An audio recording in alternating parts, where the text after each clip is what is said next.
to our traditions as a way to name our values and to inform our actions. The fourth tradition reminds us that we are all interconnected through a web of existence.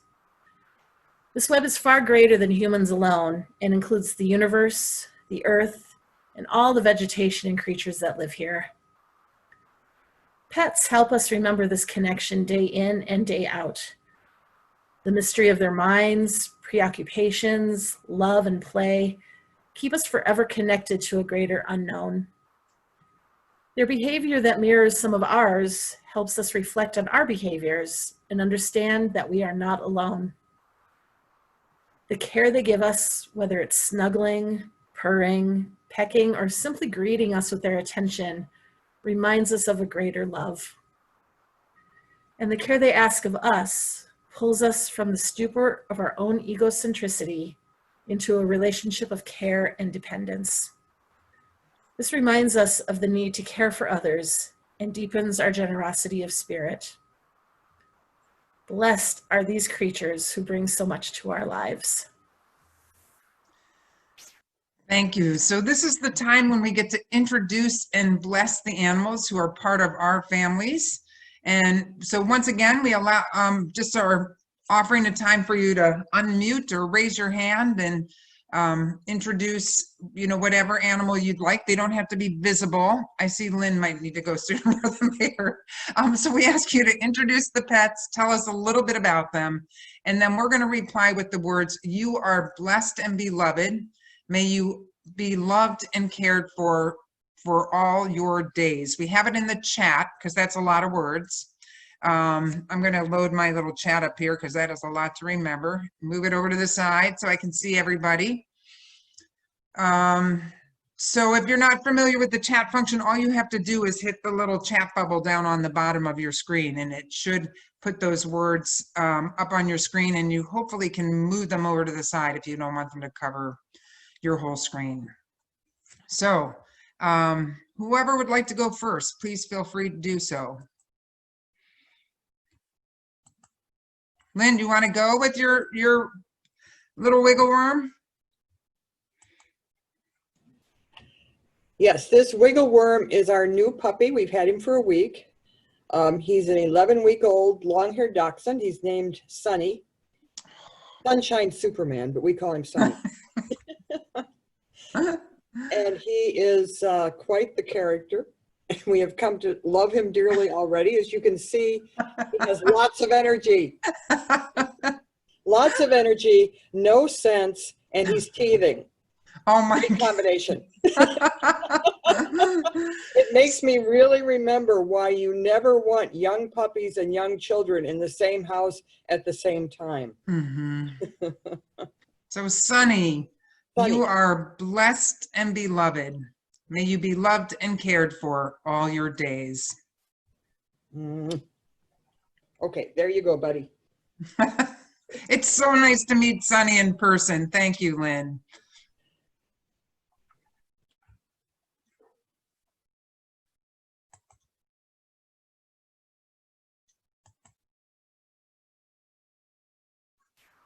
I guess I'll go before he runs away here again. Got crows outside. He's a thing for birds.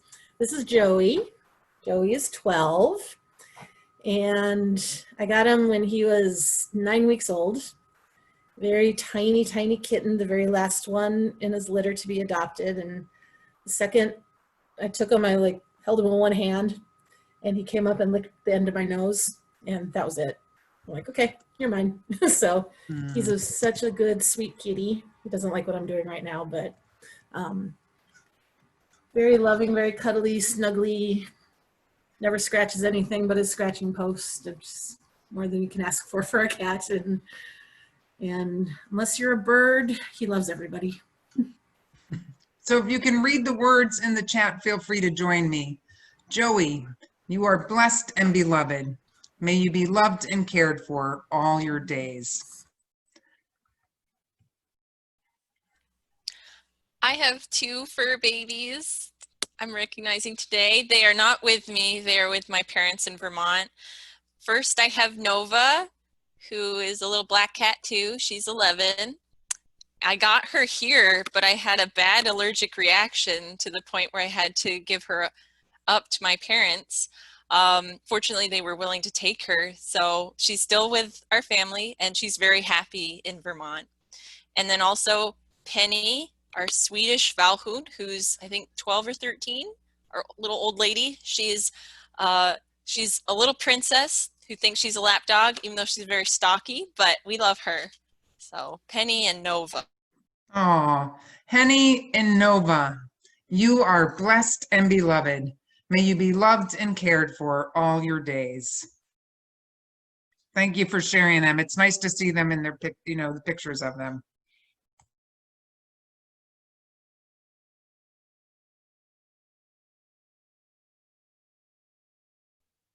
Well, I'll go if that's all right. So Go ahead, Amy. I've got Pepper right here. And maybe Sprout will come back. We've had Pepper about 6 years. She's the mama kitty. Sprout is her baby. We have a very segregated household. The cats do not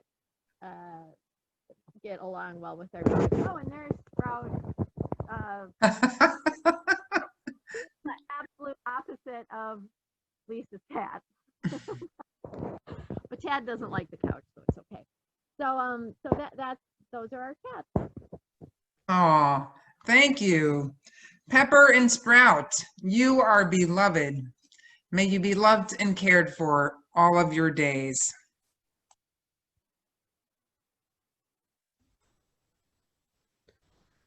Well, and here's the terrorist that they live that makes them live in the basement.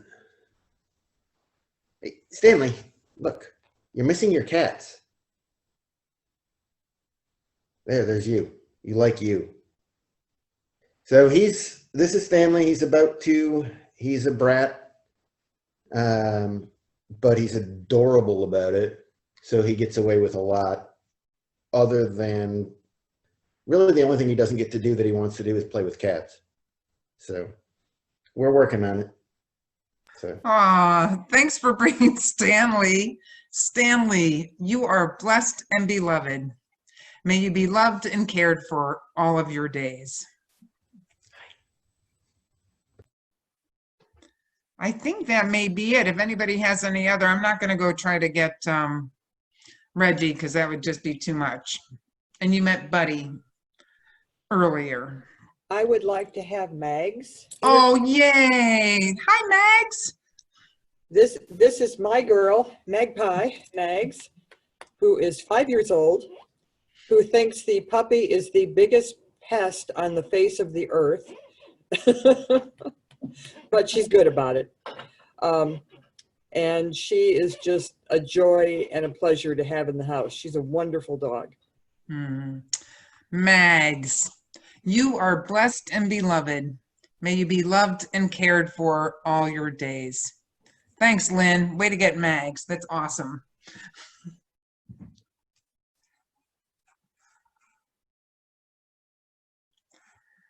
So next we have an animal companionship responsive blessing written by my colleague, Karen G. Johnson. Linda's going to put up a couple slides and there'll be parts where Lisa and I read, and then Leticia is going to read as the congregation, as all of us, I guess. Right. Ours is a world alive and allowed with the presence of creatures and critters. Animals abound, interwoven in our human lives and wholly independent. This is the interdependent web of all existence of which we are a part. We give thanks for animal companionship in our lives and on this earth. There is a painful, I think I have messed up my paragraph, so I'm going to read it in the order I know, Leticia, and then you'll just respond with what you see there, okay? Okay. Some of us have known animals who have saved our lives. Sometimes this is a metaphor. Sometimes it is a literal fact. For so many of us, we are better human beings because we have known animals as part of our story. We give thanks for animal companionship in our lives and on this earth. Animals are not only cuddly and cute, companions of solace and delight. Animals are deeply wild, with the capacity to defend and to kill, even the ones we have pronounced tamed. Let us always show forms of proper respect for this wild way. We give thanks for animal companionship in our lives and on this earth.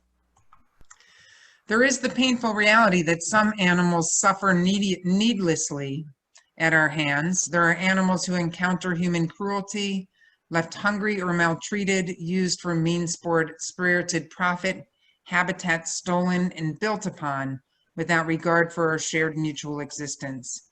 Let us do what we can to be able to give thanks for animals without hypocrisy or heartless dominance. We give thanks for animal companionship in our lives and on this earth.